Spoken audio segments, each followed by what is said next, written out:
Well, first, I am a realtor, but I'm really more than anything kind of a military wife, dependent. I grew up in the military, my husband also, so our passion is serving the soldier, because I really feel like they kind of get left behind, and they have to move. They're not moving by choice. So I really feel like a lot of times people don't. 1 second, I just want to make sure. Oh, your mic is on. I'm sorry. It is. I didn't see the green light, but it's in your shirt. I just wanted to make sure. Okay. Sorry about that. I feel like people don't, they've been discriminated against big time over the last couple of years because they don't have $80,000 or $100,000 to put down over or in a VA loan. You don't have to put anything down. So anyway, that's kind of my passion. I've been an agent since 2006, and I feel like my boots on the ground experience are invaluable. If you don't select us, you're crazy. What is the name of your business? Is it just your name? That's the Walden team, and we're with EXP. Where can people find you? The best bet's probably Facebook. Missy Walden is my personal page, which I love more on the personal side because people get to see our world. Exactly. In a person, as a person. So yeah, it's always good to get to know the face behind the business and what they stand for and how we align with them. Yes. What factors do you think are important for real estate agents to have when they're helping people buy and sell homes? Well, I think they're two different things. You can sell a home, and I can sell a home anywhere here where I'm licensed. But I think working with a buyer is huge. When you work with a buyer, you have to know the coffee shops, you have to know the schools, you have to understand different subdivisions, what they offer. I just feel like I don't like to come here. I wouldn't come here to represent a buyer. I would find the best agent here in town for my folks, and I would refer. Because I just feel like that's so important to have the experience of living in the community. I can sell a home. We're marketing people. We love marketing. And that's kind of our passion for that. Okay. But working with the buyers is a whole different ball of wax. All right. Good to know. You said you love marketing. Are you incorporating any new technologies to your systems? Yes. You see the bags under my eyes? Oh, stop. I got them too, girl. Because at night I am just like, oh my God, this is so cool. You start scrolling and you see crazy. Oh, yes. So, of course, using ChatGPT is huge. I hate when people just cut and paste it, though. You really have to put your own person in it. I agree. I think it's an amazing opportunity for people that are not, maybe they're English.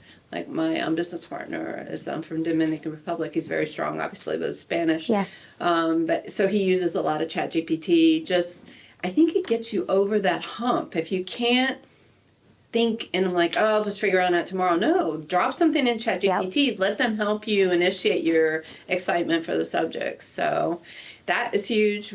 I sit in a group in the morning. It's mastermind. It's an international mastermind, so it's kind of cool. I hear what everybody's doing all over the world. And I think we've gone back to relationships right now. Yeah, we all have this amazing database of 10,000 people, but how many of those people know you really? And who, I think we've all lost our communication art to sit and visit with somebody face to face, emails, everybody's texting. I just feel like going back to the basics and loving on our people that are in the database and just letting them know we care. It's their birthday or their dog's birthday or the day we bought the house together or we helped them close on it.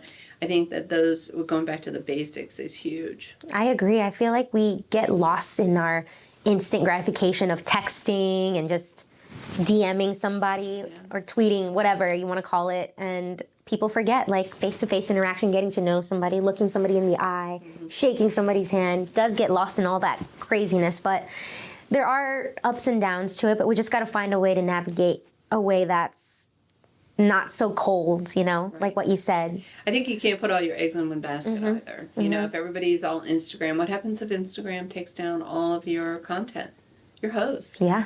So I think going back to the basics of just an email, we put out a missing moments email every week. We pick a dog that needs to be brought home and out of the shelter. And we try to do things that are not all real estate related. It's like maybe who's having a beer fest or, just something that is very generic but yet community driven. Okay. And as far as the community driven events that you have for veterans, what do you like to do? I think we have to educate. We have to educate. I feel like that's where my role is in life right now, because we are here to mentor and to just really help everybody not fall into the same pitfalls that have been affected our veteran families, our military families year after year after year. There's scams. There's the big lenders, the three big lenders for the military. Yeah. And they're all corporate. They're just corporate. They don't care about the human being part of it. You're a 1-800 dial me up Monday through Friday number. And you're just a number, a commodity in their machine, and I hate it. So I really feel like it's so important to educate the VA loan user so they understand all the cool things that they have, but you need to have a local lender that's in the community, that is invested in the community, thus they're invested in you. And when you see them at Giant, they're not going to want to go hide behind the Cheerios. They're going to want to give you a hug. Yeah. Because you're a part of the family. That as a military family, you don't have that. You have your squadron that you're a part of, maybe, but because you move so many times, I feel like it's really hard to get and be a part of an actual local community. Yeah. I've had military wives tell me, "Oh, I don't want to do that. I really don't want to make friends because we're just going to leave." That's heartbreaking. I'm like, This are you is so kidding me? Yes. So I just feel like that's our thing. We really have to educate and bring them all together so they can understand what they have together. So. And what kind of resources are you using to help educate people? Are you on social media? Are you? Absolutely. Yeah. Tell me about the things that you I'm share. kind of the bad girl. Oh, why are you a bad girl? Share. Because I feel like they're not telling people the truth. What do you mean? Like I did a short yesterday just on somebody called me and said, hey, Mrs. Walden, we need a rent to own. Or I want to do a rent to own. I understand that I can pay a certain amount each month and that we can get locked into the sale price, and with the market always, really our market's just going to continue to go up. So it's such a scam. It's a marketing tool for somebody to get someone to call them, and they're like, oh yeah, we really don't have any of those right now, but we have this. And even a lot of times rent to owns, they're drawn in, but the person's marketing it is not even the homeowner. Oh. They don't really own the home. You know what I mean? They're just diverting, trying to say, hey, this house is on the market when it really isn't. Oh my goodness. How did you find out about this? Like, how are you like? We live it. Well. I mean, I have people call and say, hey, I see that you have this house for rent.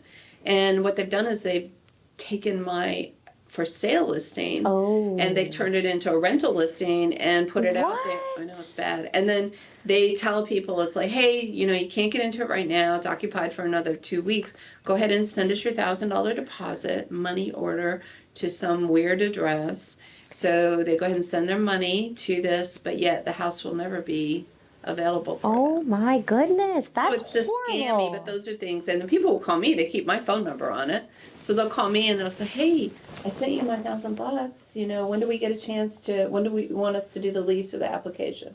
No. Oh my goodness. That's Bad. I didn't even know that was a thing or going on. So I'm glad that people who are listening look for what are some red flags when you come up with this stuff? I think, well, for one thing, what I would do is just kind of double check to make sure the house isn't on the market for sale. Also. Like look for it online, like on Google, look it up. Yeah. Or just even the big Z, we're not fans. Yeah. I think even the big Z does things to generate leads for the agents. We pay basically for our own listings to come back to us, but they don't refer back to us. So a lot of times I think people will defer to that as a resource, but third parties are not always reliable. They're not reliable. So the most important thing I really feel like people need to do is find a trusted local real estate agent, a realtor that actually has experience. I think during COVID, everybody got their license because they had time to sit home and take their tests. Okay. And study up for it. So I always tease them like, all the great bartenders in town have their real estate license. They surely need to go back to making their great craft cocktails. Yes. And, the onesie, twosie ones, they kill us because they really don't know the profession. They don't know how to write a contract. I had a kid the other day, he sent me the home inspection. I said, okay, do you have the home inspection contingency? He goes, oh, I didn't know I had to do that. I've never had, because they've never had to do that because you never got to negotiate appraisals. You didn't get to negotiate home inspections. You didn't get to negotiate any contingencies for your buyer over the last couple of years. So now it's coming full circle, and you really do have that opportunity. But if you don't know your trade, and you don't know your documents, and you don't know how to keep everybody out of jail, Oh man, it can go ugly. Whew, that's scary. So, A lot of pressure I there. always say I don't look good in orange. So what do you need to do? Doles me out a little bit. Yeah, not good in orange. No, you look great in this nice brown blazer here you got. Yes. You're welcome. And then how important is it for you to establish and keep that relationship with your clients? It's huge. Tell me. You know, I'm so bad. Again, I am the bad girl, I think, sometimes. You're I not. try to scarf up the people who, like if we have the listing, my sellers sell the house, I always try to take care of the buyers too. So we try to get their information and put them in our database. Yeah. But I just think that, you have to stay, and really, we put a postcard out that says, "Are you an orphan?" Because so many of the agents, almost 60% of the agents that got their license over the last 2 years have stepped away because they weren't making any money because just like all your other guests said, we have no inventory. So if you don't have inventory and you can't sell the house, you can't even maybe make enough to pay your dues. So they've stepped away. So a lot of the purchasers over the last couple of years do not have representation anymore. Man. And you may just want somebody to paint your walls. Who's a great plumber? Who's someone that maybe you have that database of people that are great professionals to refer to. That's right, yeah. So you got to keep up with those people. You got to love on them. That's good to think about. That's something I don't think about with real estate agent. I feel like they're just so busy with like home stuff, but you got to know the whole community from a plumber to a painter to a florist. Like they look for you for guidance, especially. I want to be that person that is a referral. I'm a part of a 212 group, which is What's that? It's 212 is a boiling point of water, right? You can be 211 and you don't get any action, but at 212 you do, and it's just a local community referral group. So we're vetted. We know each other personally. So there's an insurance person, there's a investor guy, there's an appraiser, all these different people that we know personally that we can always refer and know that they're going to take good care of our folks. Yeah. So that's great. I love that. And have you had any weird experiences with like selling a home or a buyer asking you like, is this house haunted, or can you tell me the history about this? Oh my gosh. Anything crazy? I love. We live in Fredericksburg, right? Yes. A lot of haunted stuff. Well, it's not so much that. You have to think like Culpeper, even you all.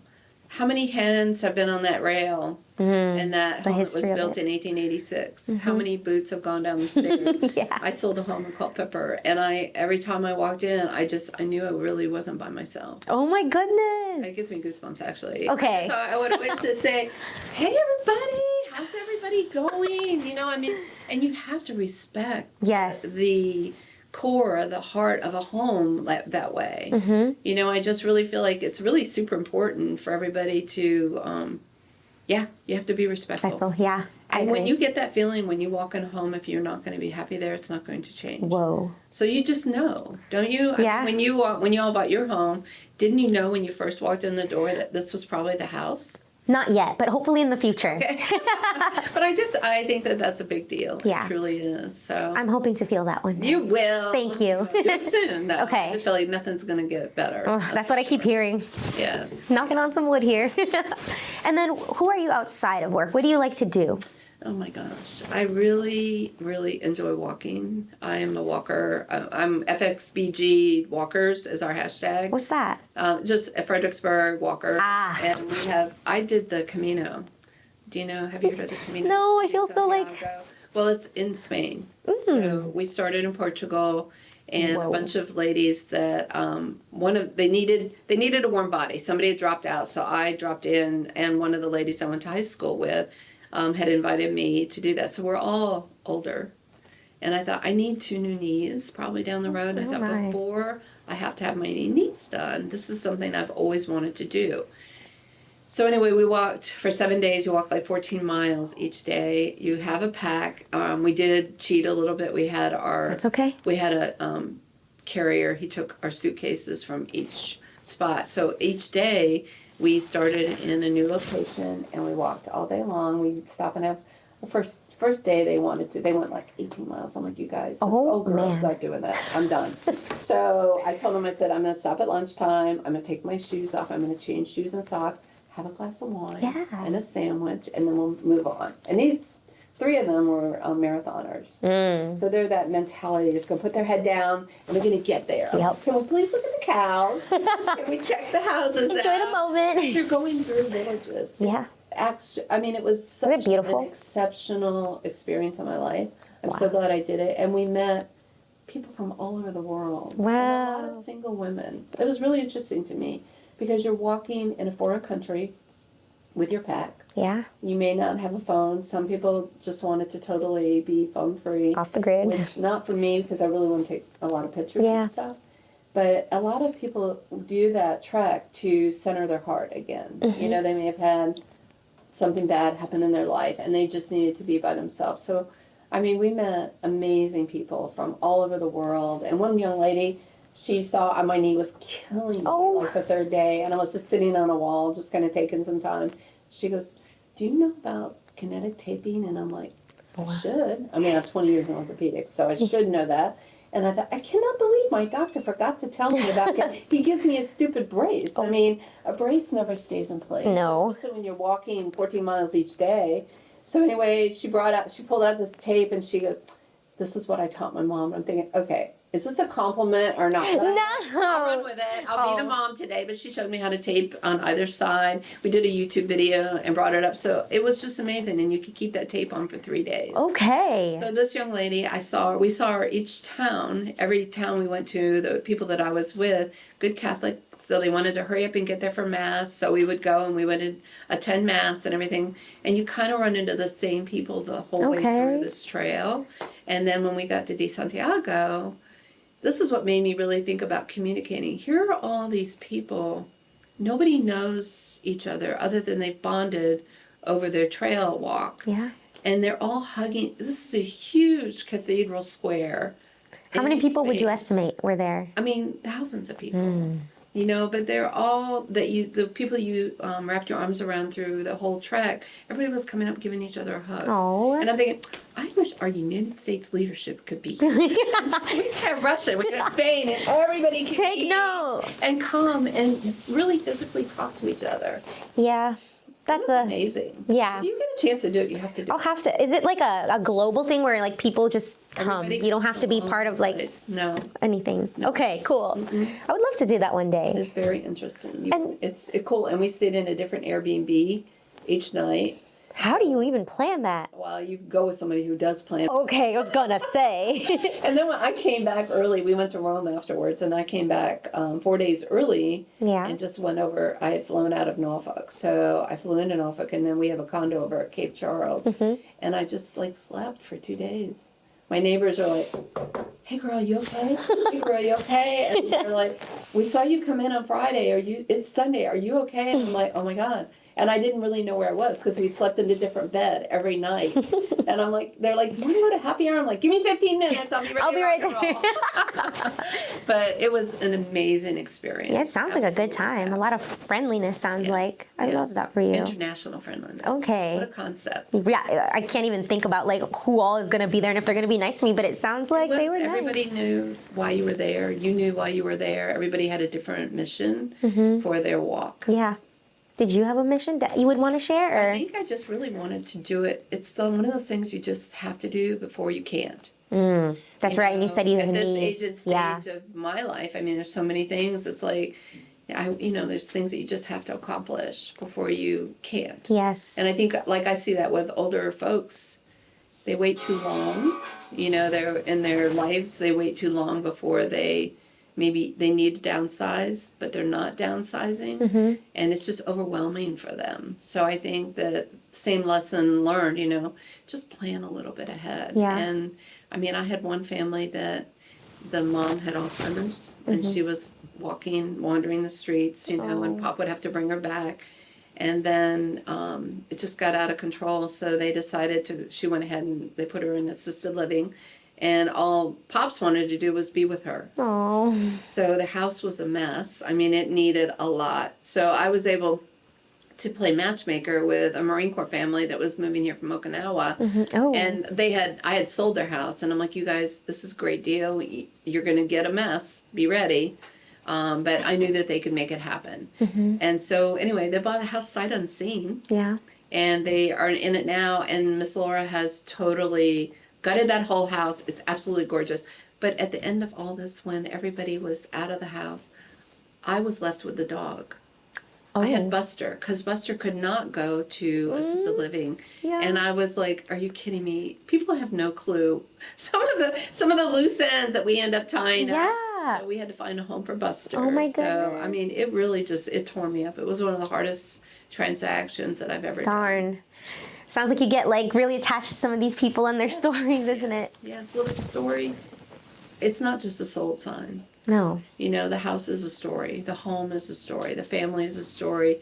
When you sell a house and they've got all everybody's height, you know, for 1975, 1980, you know, the kids, and it's on the inside. What do you do? You know, can you even paint over Yeah, I don't want to paint over this. No, so I have people that cut it out and they put in a new molding, but they took that with them. So. Oh, thank goodness. I was going to say I thought they threw it out, but no, they took it with, okay. So, yeah, a home is a story, every one of them, so.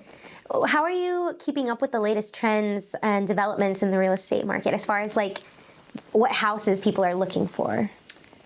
Wow, there are no houses. Well, No, I think people right now, it's really funny because at the gym this morning, I heard this discussion going on, and this one kid is like, I'm not going to buy an old crappy house. Well, really? Do you want to start out in the house your mother and father worked 30 years to have? No, you have to be realistic.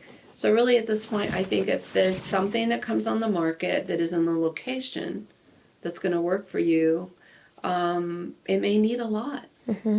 But you know what? You got to start somewhere. You have to start humbly. You can't start all at that the top. more. Yeah. Because that's not how your parents got there. So just settle. You have to settle. Make the house your own. Just make sure that the big dime things are in good working order. Your HVAC system. In our area, we have well and septic. So septic is a huge expense also. But just make sure you have that local boots on the ground experienced agent that knows, you know, how to get you through these things that are going to be costly. Yeah.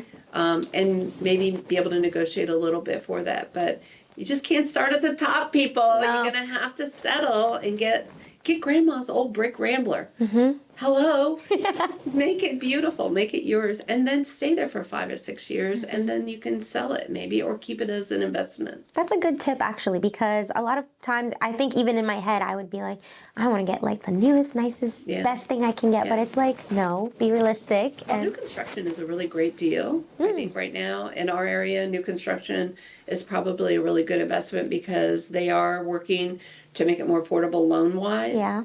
Plus you get the new roof and you get the new HVAC system and things like that. Whereas you're paying top dollar for a resale, check out new construction. True. But make sure and take a realtor with you because the chick behind the desk at the model is representing the builder.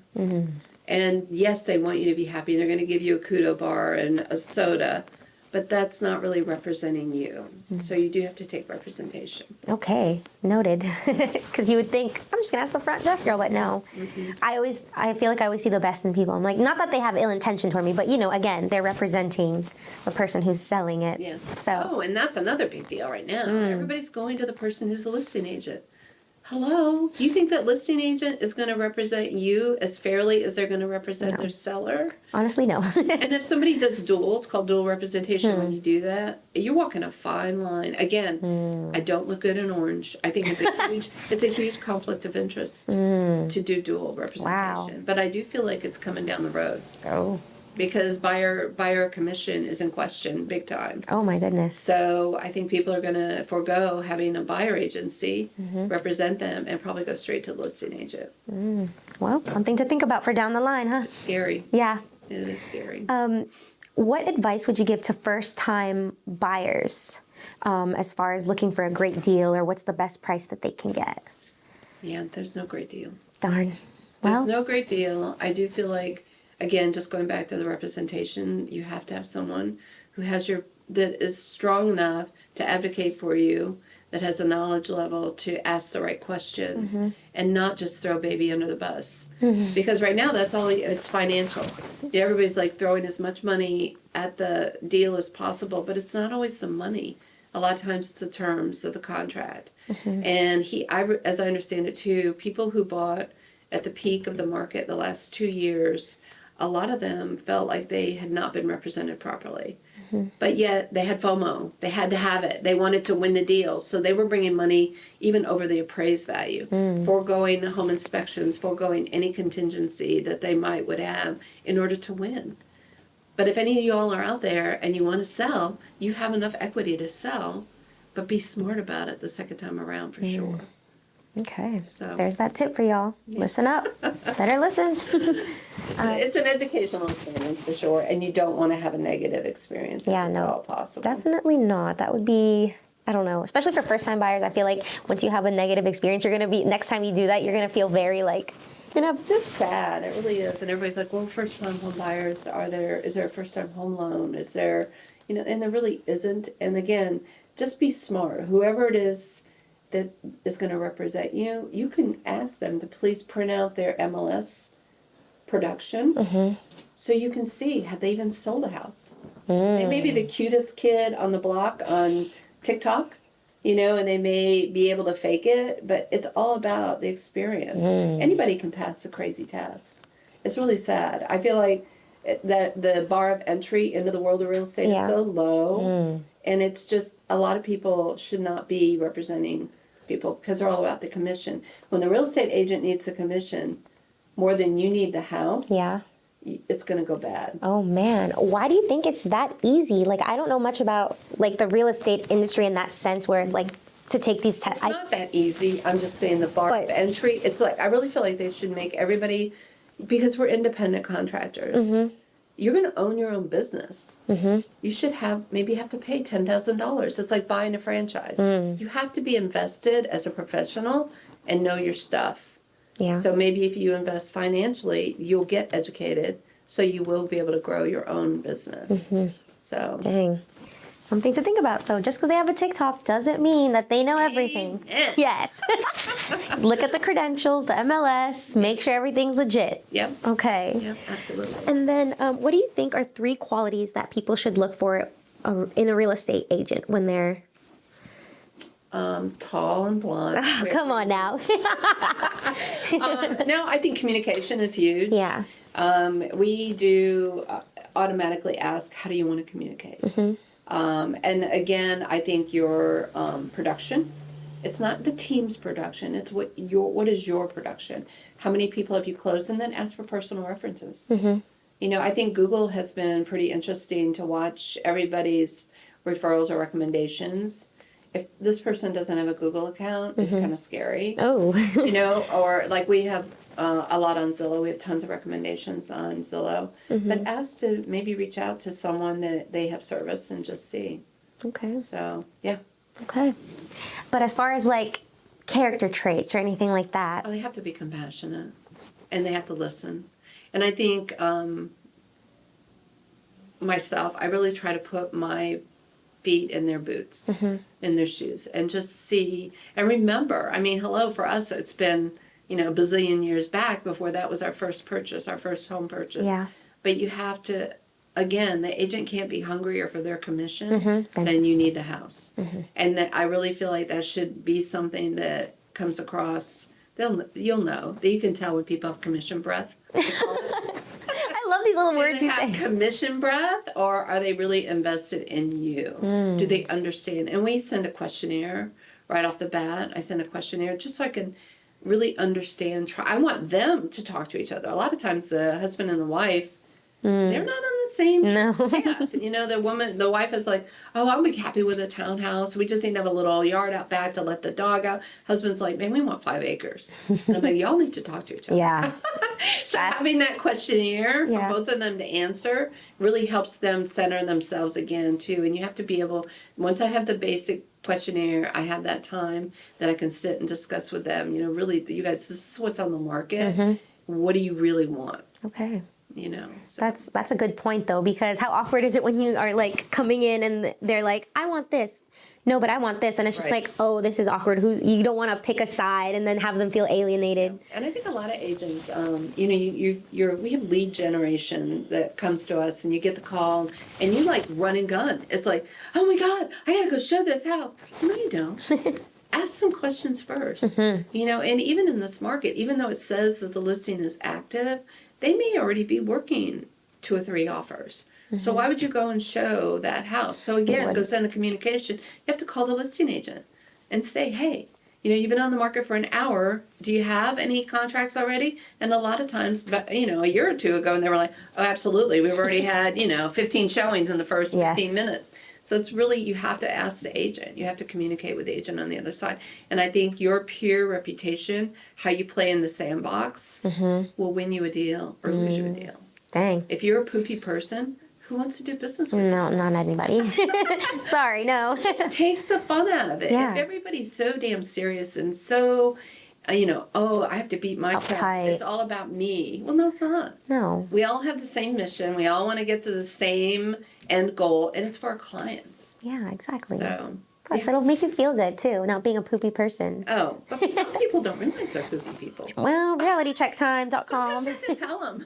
I think so, too. You're poops. We're not doing poopy here. The bathroom's over there. That's right.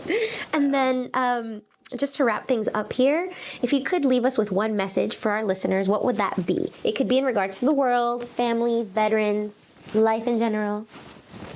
I'm just going to kind of leave it with the veteran in mind also, because I do feel like that's the biggest misconception for the vet who is putting down 0.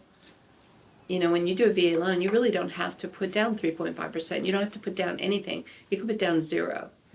But think about that vet who has served, maybe taken a bullet for you, maybe has PTSD, maybe has something for our freedom.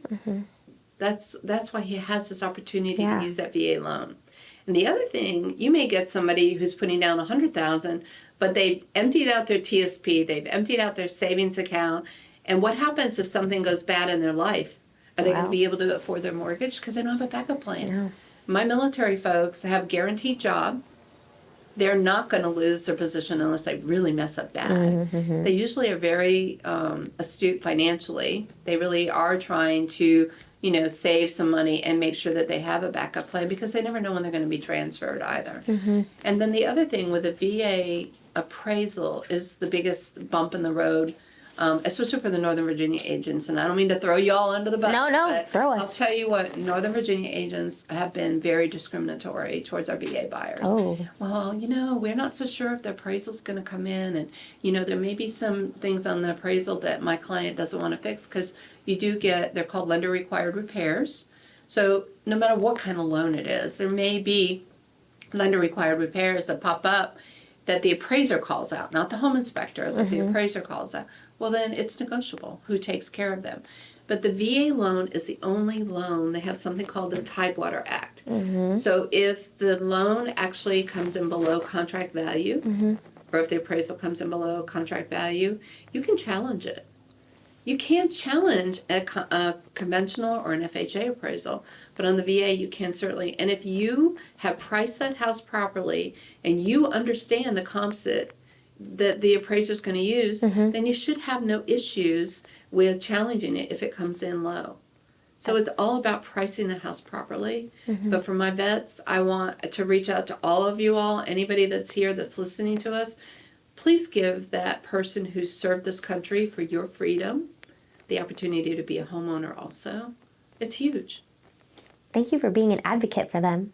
We appreciate that. I think you're maybe the first one to advocate for them and bring awareness. So thank you for that. We like to have all kinds of perspectives and different topics. So we appreciate that. I think discrimination, no matter what. I mean, people, you have to look at it not myopically. You have to open your eyes and your brains and your feet to be in someone else's shoes. And I really feel like there was a tremendous amount of discrimination over the last 2 years for our VA buyers. Well, so wake up, people. Yeah, wake it up.